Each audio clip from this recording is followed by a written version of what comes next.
Welcome. I am here with Lil Roberts, the founder and CEO of Xendoo. Is it Xendoo? Am I pronouncing it right? Absolutely, Jeremy. Great to be here. Thanks for having us today. Yeah, it's nice to have people in person. So I've been doing a lot of Zoom interviews at this point. So talk to me a little bit about how you've been dealing with the lockdown and slowly coming out of it with your business. Family okay? Everybody good? Yeah. Thanks for asking.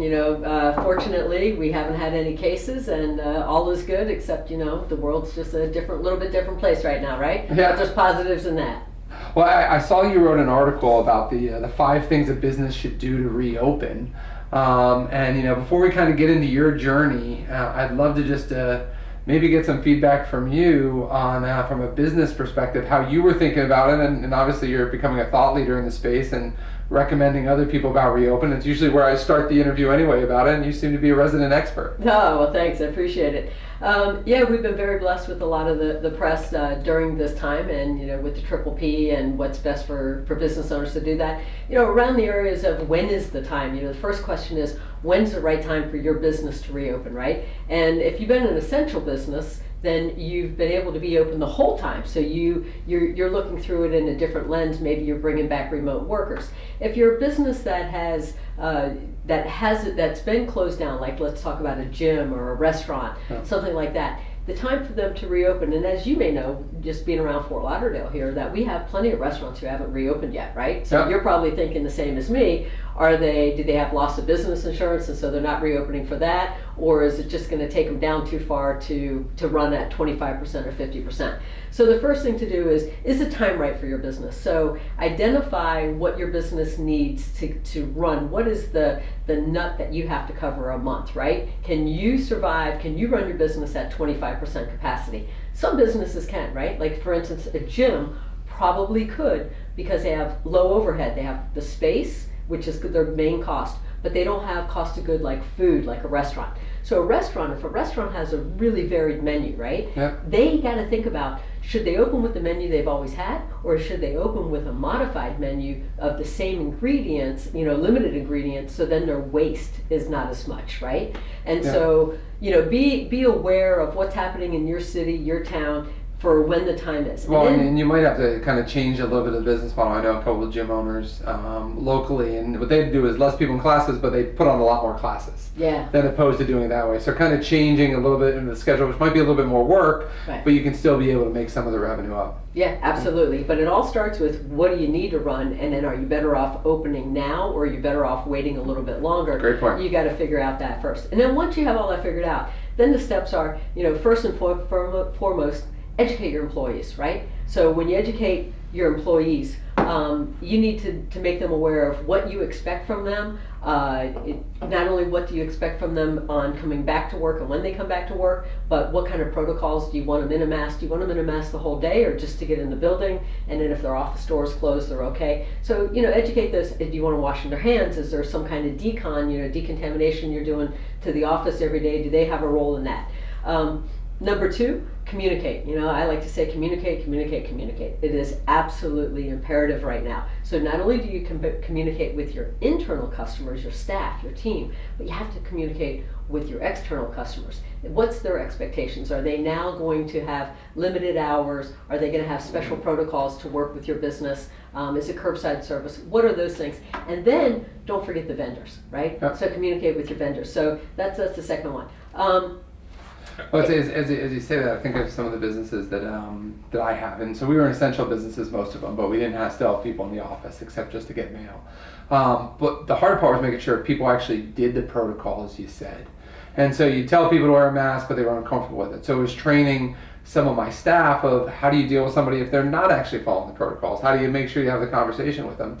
And so, and even the communication, like we made kind of these spiff videos of like us not doing the right thing and kind of making sure to find funnier ways or unique ways to communicate what the protocols should be on it. Because I think it's a great point that you got to communicate and you got to make those protocols, but how do you make sure people are actually listening? Oh, absolutely. So what you have to inspect what you expect, right? Yep. So you have to test it out, and then ask them to repeat it back and make sure that they're hearing what you're saying.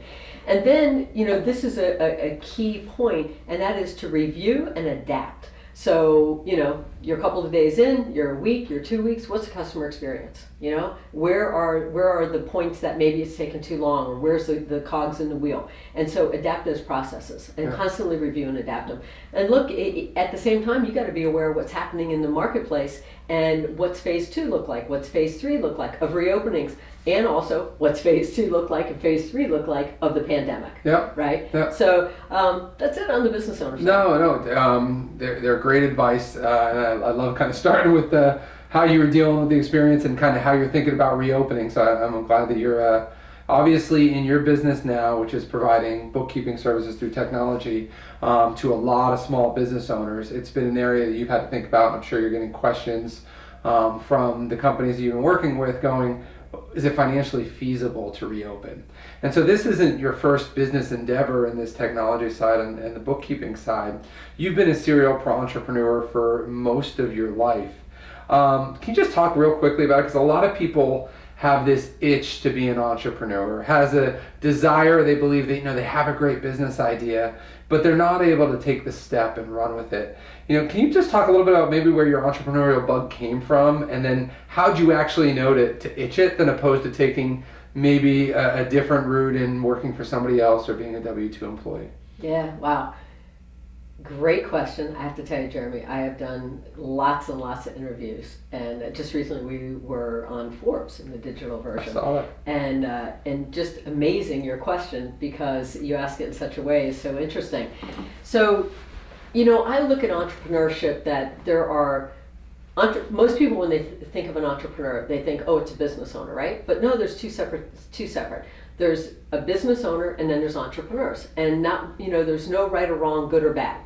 There are entrepreneurs who also happen to own businesses, but the difference is is that when you're an entrepreneur, I believe, in my opinion here, that when you're an entrepreneur, and you're one, so you can align with this, it's just how you view the world, right? It's like you can't help it. You are, you're constantly problem solving. You're constantly curious. You're looking for what needs to be solved, and then you're thinking of creative ways that it can be solved, and then you go, oh, that could be a business, and then you're like, oh, we got to solve that problem. And so I believe that we could profile children in school, and we could probably tell who are the entrepreneurs, and it's just a set of the way that you view the world and how your mind works. Just no different than, how do you know that somebody should be a scientist, right? Yeah. How do you know that they have that innate ability? So I believe that entrepreneurship is really an innate ability, and that it's not as much of a choice. Sure, an entrepreneur can go work for somebody, and probably, as most entrepreneurs say, that we're unemployable, right? Yeah. Because you're going to go work for somebody, you're going to very quickly become one of the top employees, top team members in that company, because you treat it as if it was your company. Yep. It's in you. Well, I love how you described it too, because if I think, I didn't realize it until you just said it. So my wife and I, if we go out to dinner or we're going through it, we're constantly seeing these business inefficiencies or opportunities not getting taken advantage of.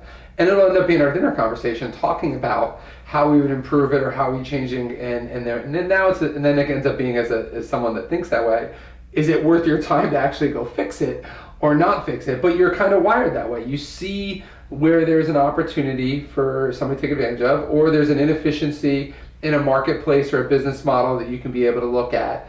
And I love the fact of how you're saying is we might be able to identify in children. And as you were just even mentioning, I'm sitting there going, it would be really interesting to figure out how to do that and to really start developing it earlier on. And if some of the lower grade schools can actually figure that out, then opposed to the normal, let's get them set up just to be able to do good in college and the normal career path they would do it. It would be 100%. Interesting to figure that out. 100%. And probably some of the early indicators are that it may be the children that are questioning, that ask a lot of questions in class early on. It may be the ones that, what they call ADD. Most entrepreneurs are ADD, right? Sure. And so it may be the ones that show those signs first, and also may feel left out, like that their way of thinking is different. Yeah. And those are a lot of the early indicators, I believe. Well, it gives hope to all those parents that are actually thinking, oh, that's my kid, and I just thought that they were just completely out of loop, and I got to get them the other way. But my daughter's 6.5, almost almost 7. But as we go into different restaurants, or she's buying a Barbie doll or something like that, I'm constantly trying to tell her, like, how do you think somebody's making money off this? Or what do you think that the person that run this business, what do they have to think about? Love it. And she doesn't completely get it yet. But I'm trying to get her through the logic path to understand that everything she's doing, there's a business around that you can kind of choose what to do. Because I look at how I graduated college and I thought I was just supposed to follow this career path. Even though my dad was a business owner, he had multiple car dealerships. In my mind, the way the college set you up was, you're supposed to get a job with a good income and that type to go through. And I wish somebody would have got me to realize how many different paths there are with your career to be able to go through. So you've had multiple businesses. You've gone through different ways. Can you just talk a little bit about this business in particular, this fintech business? Is a different endeavor to what you did in the past. Talk about a little bit around the funding of fintech, and because everybody I think is now saying, well, I should have a technology idea, and even if you have a traditional business idea, you're trying to figure out how to integrate technology into it, through it. Can you talk a little bit about how you started to think to start this, just from a funding perspective? Because people are talking about, should I borrow money from mom and dad? Should I take a home equity line of credit out? As you've looked at your businesses, including the existing business right now, how have you thought about funding, and has it changed? Yeah, wow. Okay. So there's a lot there that we can unpack in a lot of different ways. Just the process that I used to determine what this business was going to be, because, you know, this business, different than all my other business, this business was an intentional business.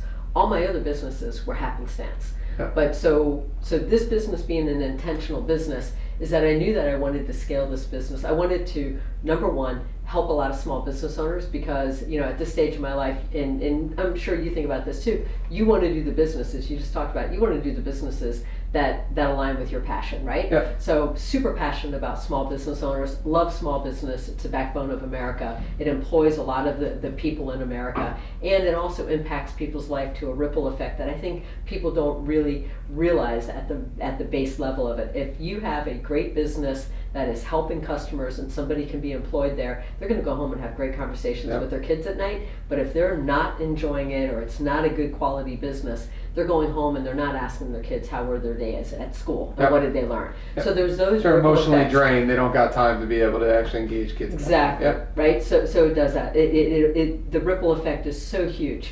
So I wanted to help small businesses, and I said, okay, I want to build a technology company, because I have watched technology, you know, sit on the doorstep of another business that I had, and I made it through. But what happens is technology just sits there and it picks what business it's going to go to the doorstep, and once it goes to that doorstep, it radically changes that industry. And so I said, wow, I sat on the bad side of the table for that. I bet it's a whole lot of fun to sit on the other side. And so that's where I started out saying, what are the problems that need to be solved? What are the analog industries that it's time that they get to the current modern world of digitization?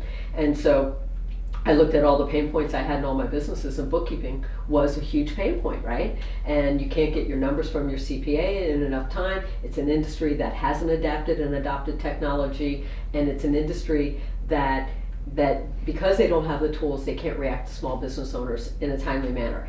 So I said, okay, I want to scale a business to be $100 million in size or greater. I want to help small business owners, and I want to do it with investors, because I've never taken that experience in my life, and life is about experiences, and experiences stretch you. And I said, okay, let's go the path of investors. So now when you look at investors, then you say, okay, do the investors want to be family and friends? Do I want the investors to be private equity? Do I want the investors to be VC? You know, do I want to do crowdfunding? So there's a lot of different ways you can fund a business.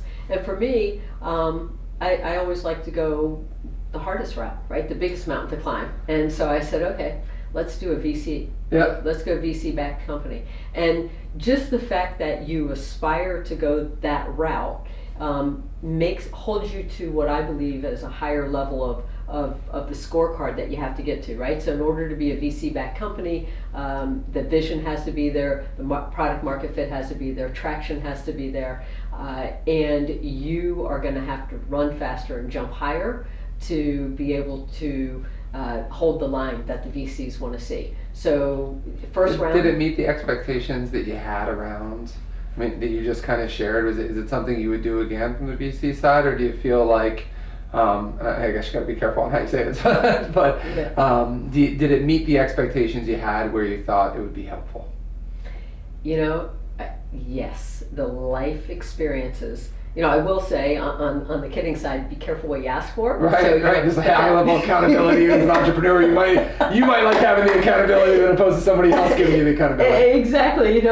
Normally as an entrepreneur and you have your own business and it's your money, you can you can spend your money on anything you want to spend your money on, and you can write off personal things. But when you're have spending investors, somebody else's money. That's right. When you have investors, you're paying the cell phone bill is yours to pay. Your car payments. You lose all of those great benefits that you have of having your own business. But the help and the learning and the guidance, for us, we're super fortunate. We have Jason Calacanis, who is, has the book Angel Investing, right? Yep. Where he took $100,000 and turned it into $100 million. He invested early stage in Uber, and he's good friends with Elon Musk. They have Thanksgiving together and all Very that. Cool. And we were through winning Emerge. I always say to Melissa Medina that all roads lead to Melissa. So what got us on the map was winning Emerge 2018, and then from there we went to California with Jason's program because he was one of the 3 judges. It was him, Pitbull, and Gil Beta from Comcast, and we went through his program, and the knowledge level and the learning and the connections that I got by being an SF for 4 months, and I was traveling back and forth every week. Yep. And then the following year, we won Rise of the Rest. Steve Case, founder of AOL, and now they're in this round that is the Revolution Fund, so Rise of the Rest Revolution Fund. Wow. And just going to the CEO roundtable, the learning you get, and then we have Deep Work Capital, Mitch Lasky from Deep Work Capital in Orlando, amazing. So you are drawing upon the experiences of people that have scaled and gone through IPOs and every imaginable thing. Yeah. So every business, you don't have to reinvent the wheel. The wheel's there. You have to adapt it. Sometimes you go from a bicycle wheel to a tractor wheel. Yeah. You have to, and you have to know which wheel you need for what you want to do. So obviously you've surrounded yourself with some stellar people in the technology space that have been able to build, scale, and scope very quickly.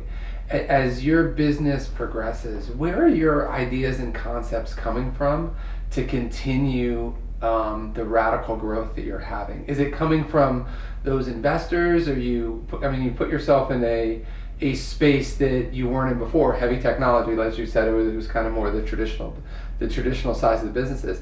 How are you keeping up with everything? How are those ideas, the evolution coming from? Is it just from them, or are you finding it other places? No, lots of places. From the early day, so Emerge was a vehicle that got us to California, got us in the VC world. But I give a lot of credit to a local here, Brad Tuckman.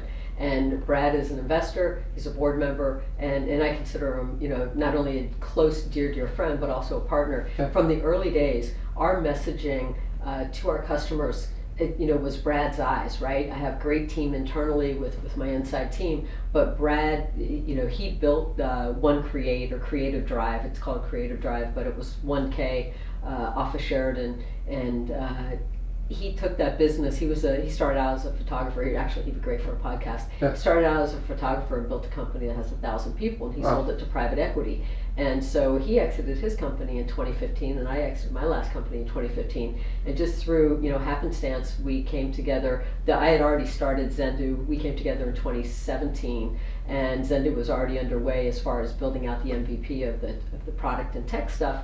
But when it was getting ready to launch, and we were fortunate, we were on CNBC, The Job Interview. I saw that. At the same time, it's kind of a crazy story how that happened. But at the same time that was all going on, that aired. We were the premiere episode, and it aired the weekend that we were going live with our paid, and a lot of the messaging around the website was Brad, and still has been.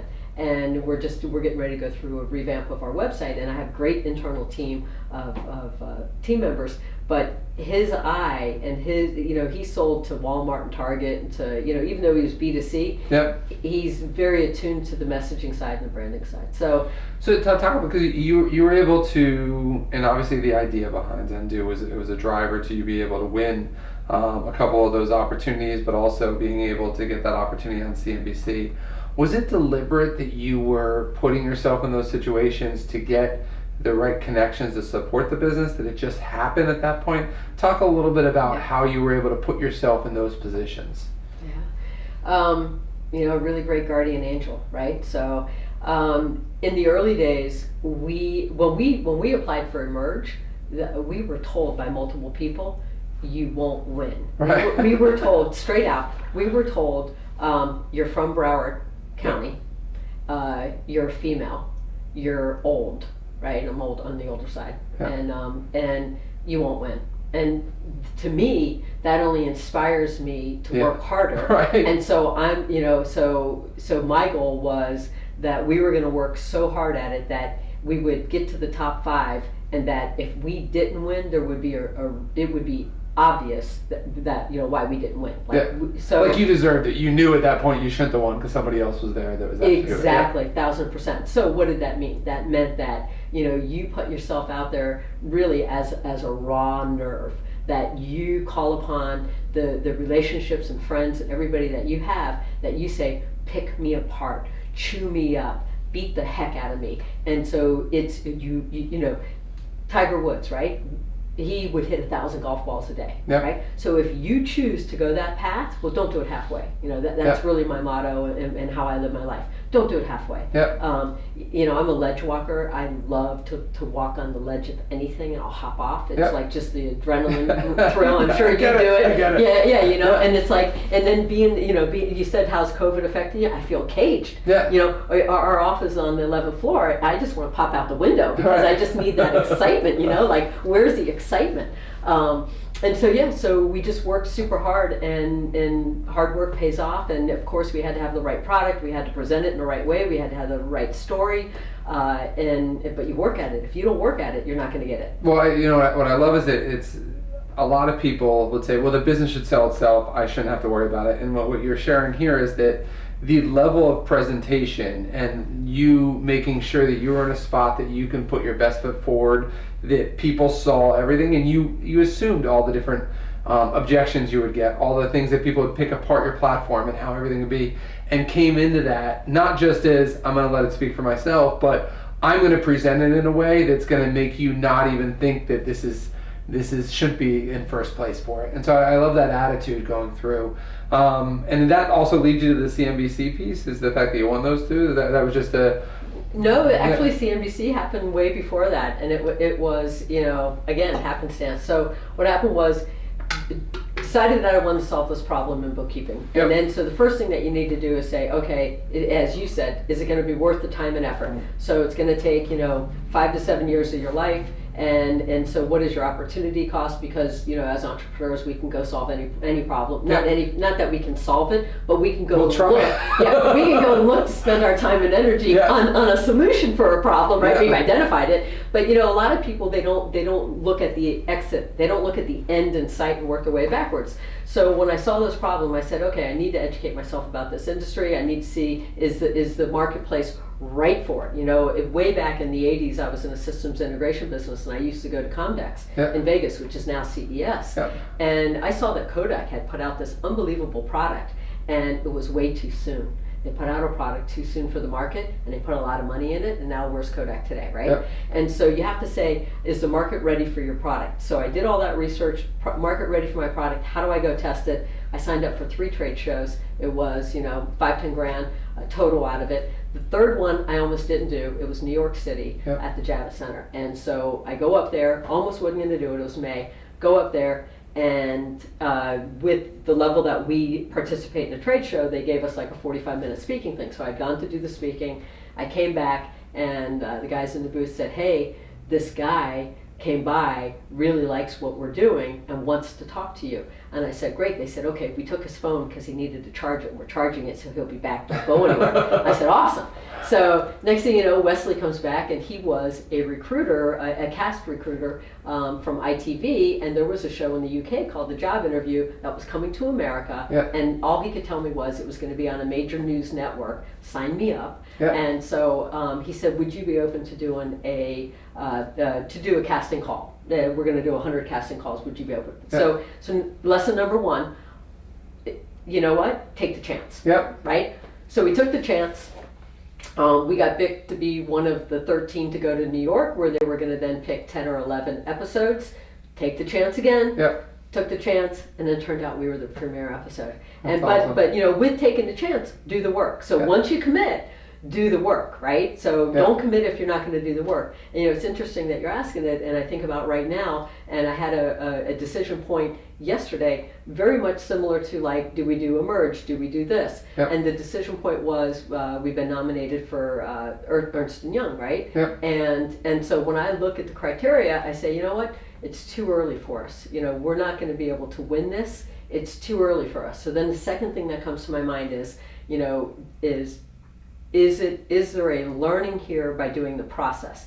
Is there a learning that will help the business and that we could use for the future? And if the answer is yes, then go forward. But if the answer is no, you have to always weigh the time and value. And so I think that a lot of business owners don't do that. I do a fair amount of coaching with friends. I'm sure you do as well, Jeremy. That friends will say to you, "Hey, I got this great business idea. What do you think?"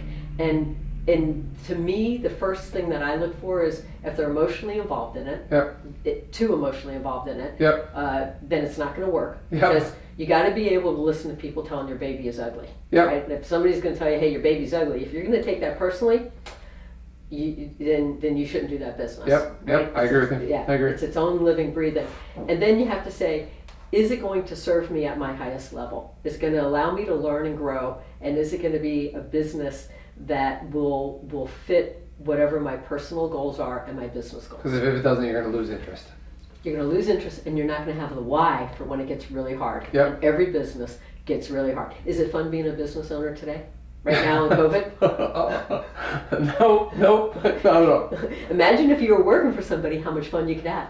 You're working at home, you're in your pajamas, and you could be feeling pretty good about things, right? Yeah, I joke now is you're working 30 or 40% harder to make 30 or 40% less right now as a business owner. But I think the interesting part about this time is the rate of change that things are happening.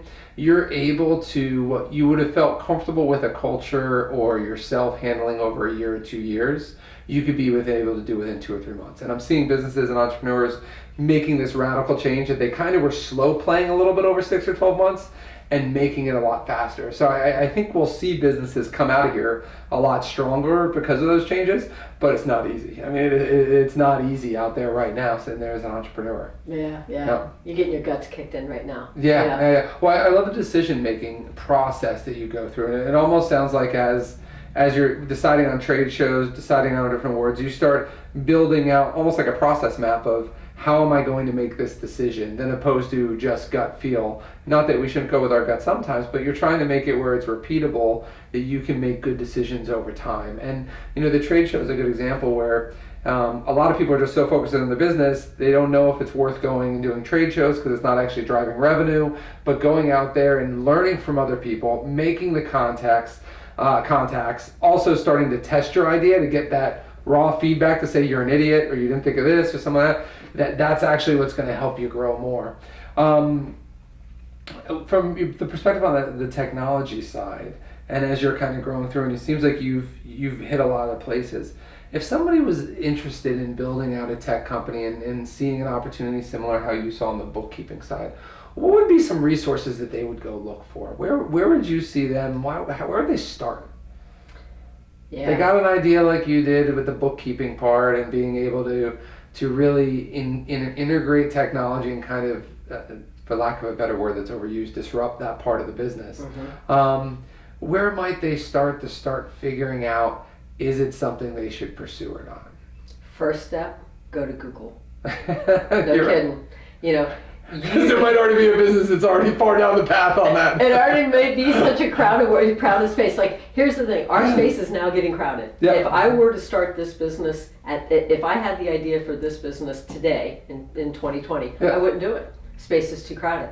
So I would go look for something else. And the way to go look for something else is, think about your pain points. Think about the experiences that you have that you wish could be different.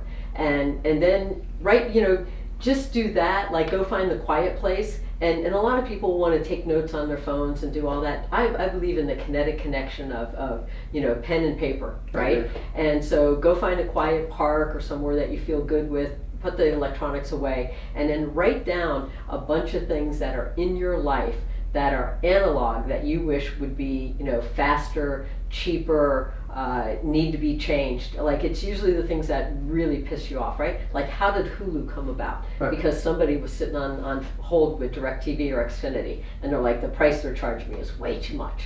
Right? Yeah. So more than likely that's probably how that came about, right? Yeah. Or, you can look at experiences you love, like Joe from BoxyCharm. I'm an EOer, so Entrepreneurs Organization, South Florida, and you're probably what, EO or YPO? YPO, awesome. Broward or Dade? Palm Beach. Palm Beach? Yeah. So then you probably know one of my real close friends, Aaron Parkinson from Extreme. Absolutely. Yeah, so, and Nick Sadowski and Sam Seitz and on and on, Jason Newman. So EO changed my life. And I wish that I would have gotten way sooner on it. But take a look at the businesses that drive you nuts, or the problems that drive you nuts, pain points that you think need to be changed. And then it doesn't have to be completely unique. If you look at Joe at BoxyCharm, where he took what Birchbox was doing and just really re-engineered it, and then his knack is growth hacking, right?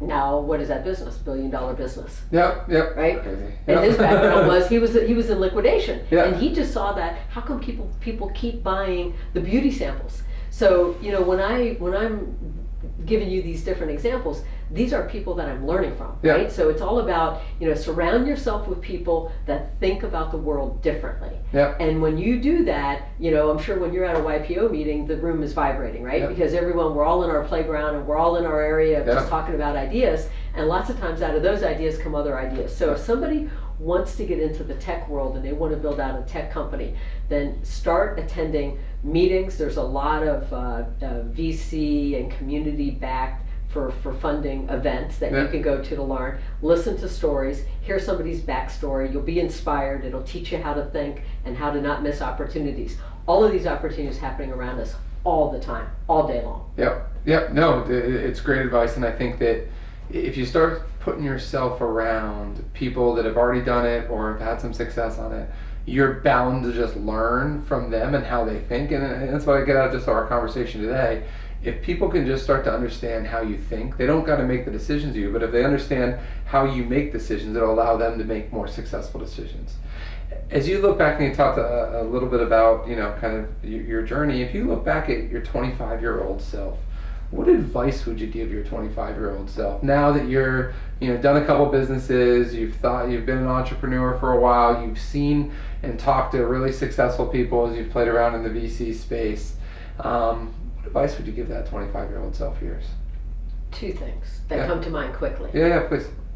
So, one would be, I didn't go to college. Yeah. Okay. And I think I've done all right. Yeah, I think you're doing okay. Yeah. But I would say go to college. And the two things that you really want to get out of college, well, three things that you really want to get out of college.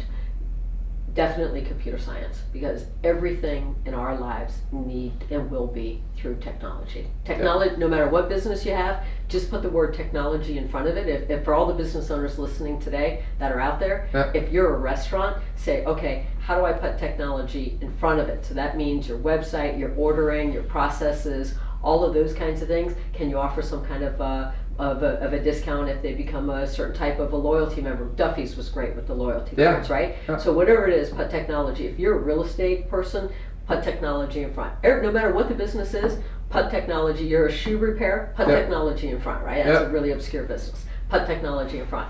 And so we have to think about technology in front of all of our businesses. So in college, for people out there now, they should be computer science, definitely finance, because the more you understand about finance, it shortens your time, right? And then the third piece is relationships. So I think that college is a great breeding ground of future relationships that you will use in the business world that will cut time for you.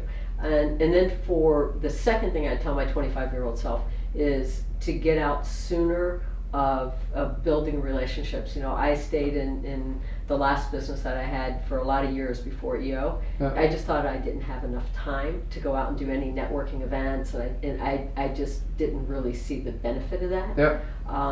and there's a huge benefit, and the benefit isn't about meeting people that you think are going to do something for you. If you go out looking for people to do something for you, then you're going out for the wrong reasons. You're not going to get anything. Not only that, it's the wrong reasons, because we all can spot it a mile away, right? Yeah, we see that person that's, you know they're looking for something, and you move away from them. Yep. But go out and find your tribe. Go out and find the people that make you excited, no matter how tired you are. If you go to an event that has your tribe, you will end up being inspired, you will be energized, and you will go to work the next day and you will solve problems in your own business just from being outside of your bubble the night before.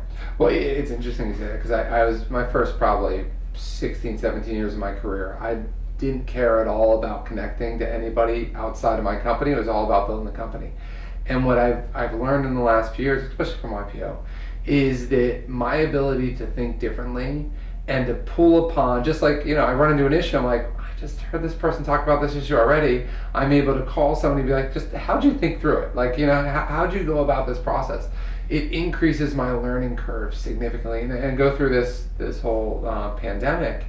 If it wasn't for the people that were in that organization with me, I would not have looked and been able to pivot as quickly in my businesses without hearing some of the perspective on it. So you're 100% accurate, and a lot of times we don't think we have enough time for it. Yeah. When, to be honest, you're going to cost yourself a lot of money and headaches if you don't make the time to put yourself in the right tribe. I 100% agree with you. I like how you said that. A couple more, two more questions for you. Can you talk about a favorite failure you had? Something, from the business perspective that you felt like you learned from, whether it was an older business, something now, it was with a person or an event or whatever it was, but a favorite failure that you might have had that you felt you learned a lot from. So are you saying favorite as in that I fondly think about that failure, or take it however you want? Define favorite. Is it one of the better learning experiences? Jeremy. Whatever you prefer to share. Take it as that. If I don't say favorite failure, people are like, well, I don't look at failures as failures. I look at them as learnings. I'm like, all right, we'll take a favorite failure. Kind of changes it a little bit. Yeah. I love how you worded that. That's awesome. So, there are no good deals with bad people. You are the second person to tell me that advice. Dev Matwani, who's a big developer here in town, he's doing the Four Seasons on the beach here in Fort Lauderdale. He said the exact same thing, and I've heard him say it like 3 times. Yeah. So good deal with bad people. Yeah.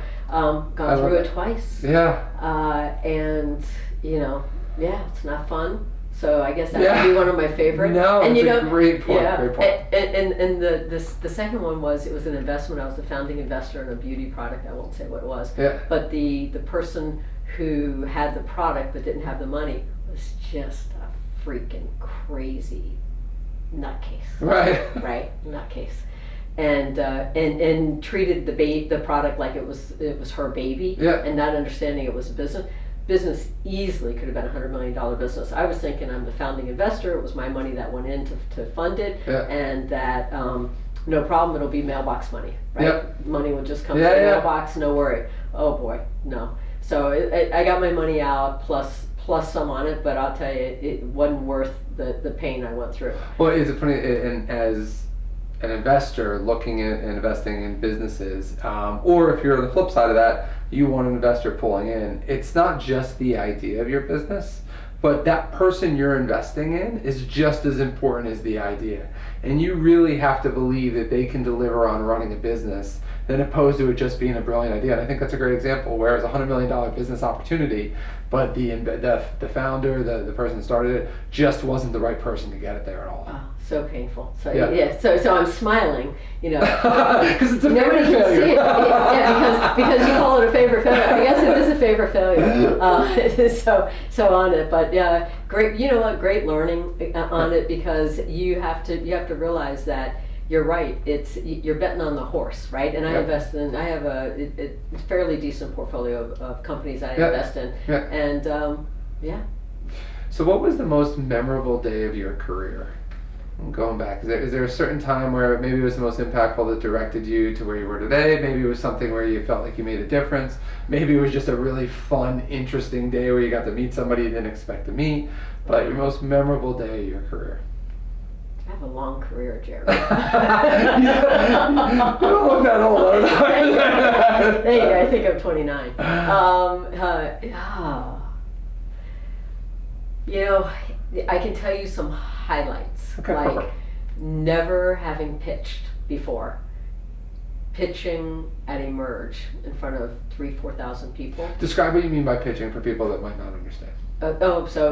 Typically when you do like Emerge or Rise of the Rest competitions, you are pitching as if you were pitching in front of VCs. Well, you are pitching in front of VCs and you're pitching your company. So typically it is either a 3-minute or 5-minute. Yep. And you have got to cover the whole business. You have to cover the concept of the business, the traction you have, a little bit about your product, the vision of the company, and you know how big the market is, total TAM, total addressable market, and you have to do all that in 3 to 5 minutes, depending on what their parameters are. Yeah. And you know the hardest one to date was Rise of the Rest, doing Rise of the Rest, because what they put you through, and although the crowd there was probably like 600 people, it's Steve Case, founder of AOL, yeah. as well as a lot, you know, it was Ryan from Chewy. Yeah. He was one of the judges, you know, so you had these like 7-8 judges.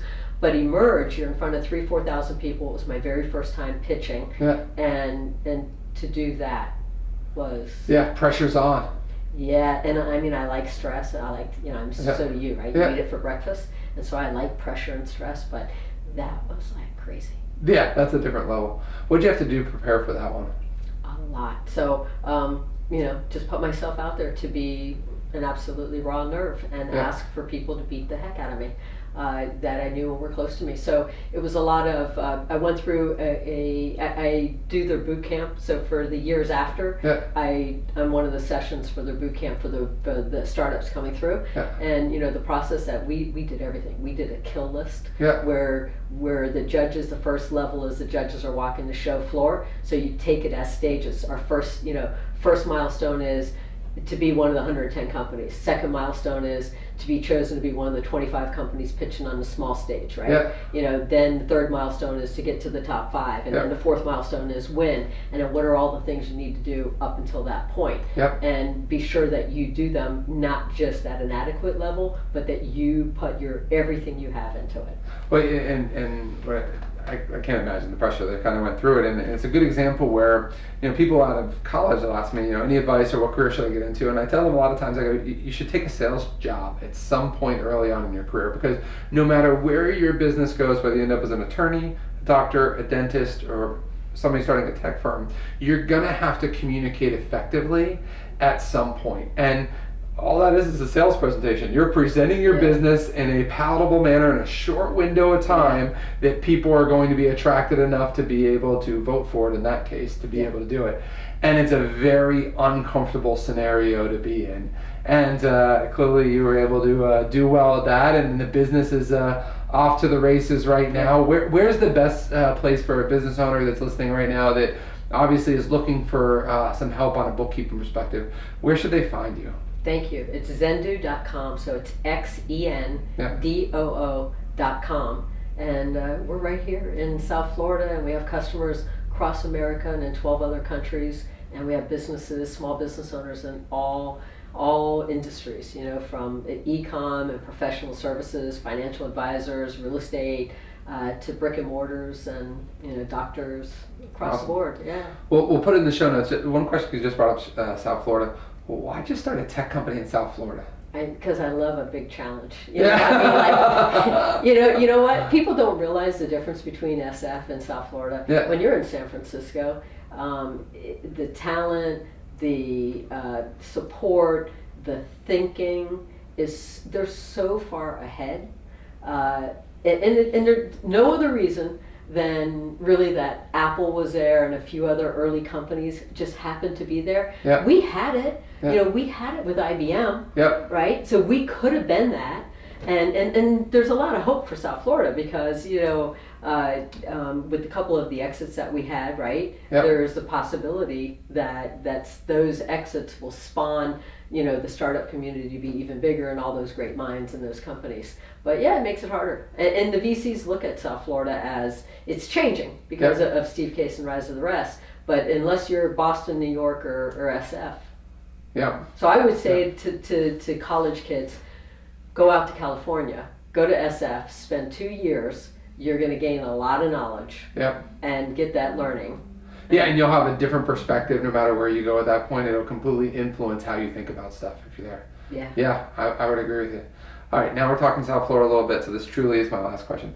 Any hidden gems here in South Florida, whether it's restaurants, little things that you like that you would recommend here for people that either visit in South Florida, live here? And whenever I ask this question, I always get something random that I feel bad I never went to the place, and they gave me a new idea. Yeah, So, love it. All right, where do you live? I live on the Isles off Los Olas. You do? Nice, Yeah. nice. Okay. Rise Sushi in Boca Ooh. is amazing. Okay. It seats about 250 people. Fresh as sushi. Been going there for years. Viv and Mike are the owners. Amazing. If you All go, right. let me know. I will. I've never checked it out. Yeah, and I'll give you one other. Okay. El Carajo. What's this? El Carajo is, when you get off 95 down in South Miami, like where 95 ends? Yep. It's a gas station that has a bakery, an incredible wine store, and a restaurant. All in the Interesting. gas station.